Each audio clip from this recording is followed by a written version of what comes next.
ராஜுவும் sir கிட்ட நிறைய காசு இருக்குன்னு சொல்லிட்டு கிளம்பி இருந்திருப்பான். பார்த்தா அன்னைக்கு நைட் அவங்க மாமனாரும் அவனுக்காக ஒரு லெட்டர் எழுதி வச்சிருப்பாரு. இதை படிக்கிற ராஜுவை இப்ப ஷாக் ஆயிட்டான். பார்த்தா அவங்க கிட்ட இருக்க சொத்து எல்லாமே அடகுல இருந்திருக்கும். அது இப்ப சாரு கிட்டமே விசாரிக்கிறேன். இப்ப சாரு எங்க அப்பாக்கு லைட்டா கடன் இருக்கு அப்படின்றதுமே சொல்லியிருப்பா. அந்த கடன்காரங்களும் இப்ப ராஜு கிட்ட வந்து காசு கேட்டு நின்று இருந்திருப்பாங்க. ராஜு கிட்ட சொத்துன்னு சொல்லி அந்த வீடு தவிர வேற எதுவுமே இருக்காது. அதெல்லாம் தெரிஞ்சுக்க சாருமே இப்ப இன்னும் கரெக்ட் பண்ணுங்க அவ்வளவு கஷ்டப்பட்டேன் அப்படின்றதுமே சொல்லிட்டு சாருவும் அவங்க அப்பாவும் ராஜு ஒரு ஜமீன்தார் ஃபேமிலின்றதா நிறைய காசு இருக்கும்னு சொல்லிட்டு இவங்க கிளம்பி வச்சிருப்பாரு. இப்ப அந்த கடன்காரங்களும் இன்னும் 2 மாசம் இந்த கடனை அடைக்கணும் அவங்க இடத்துல நாங்க ஜப்தி பண்ணிடுவோம் அப்படின்றதுமே சொல்லியிருப்பாங்க.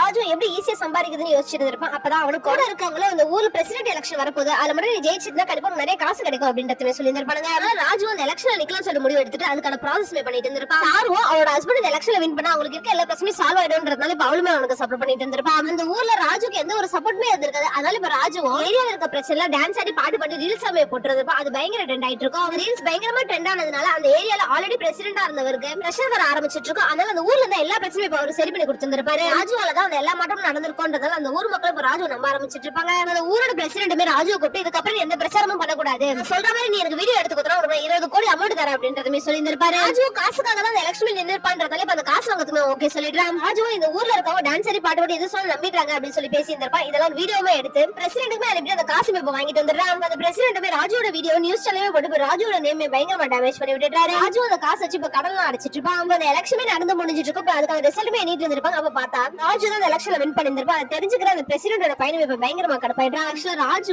ஓட்டு கேட்கறதுக்காக வீடு வீடா போயிருந்திருப்பான். அப்பதான் அவனுக்கு ஒரு விஷயம் தெரிய வந்திருக்கும். வட்டிக்காரங்க அந்த ஊர்ல இருக்க விவசாயிகள் எல்லாம் பணம் வாங்க வச்சு அவங்க சரியா விவசாயம் பண்ண விடாம அவங்க கிட்ட இருக்க லேண்டுமே அடிச்சு பிடிக்கிட்டு இருந்திருப்பாங்க. அதனால நிறைய பேர் சூசைட் பண்ணிருப்பாங்க. இதெல்லாம் தெரிஞ்சுக்கிற ராஜுமே இப்ப அவங்க கிட்ட இருந்து 20 கோடி அமௌண்ட் அந்த வட்டிக்காரங்க கிட்டவே கொடுத்து அவங்க கிட்ட இருந்து ஒரிஜினல் பத்திரத்தையுமே வாங்கி அந்த விவசாய மக்கள் கிட்டவே கொடுத்திருப்பான். ராஜு அவனுக்கு இருக்க கடனை பத்தி யோசிக்காம அந்த ஊர் மக்களோட நலனுக்காக பண்ணிருப்பான். அதனால அந்த எலெக்ஷன் வின் பண்ணிருப்பான். அந்த பிரசிடென்ட்டோட பையனுமே அடிச்சு தடுத்துட்டு ராஜுவும் சாருமே ஹாப்பியா வாழ ஆரம்பிச்சிட்டாங்க.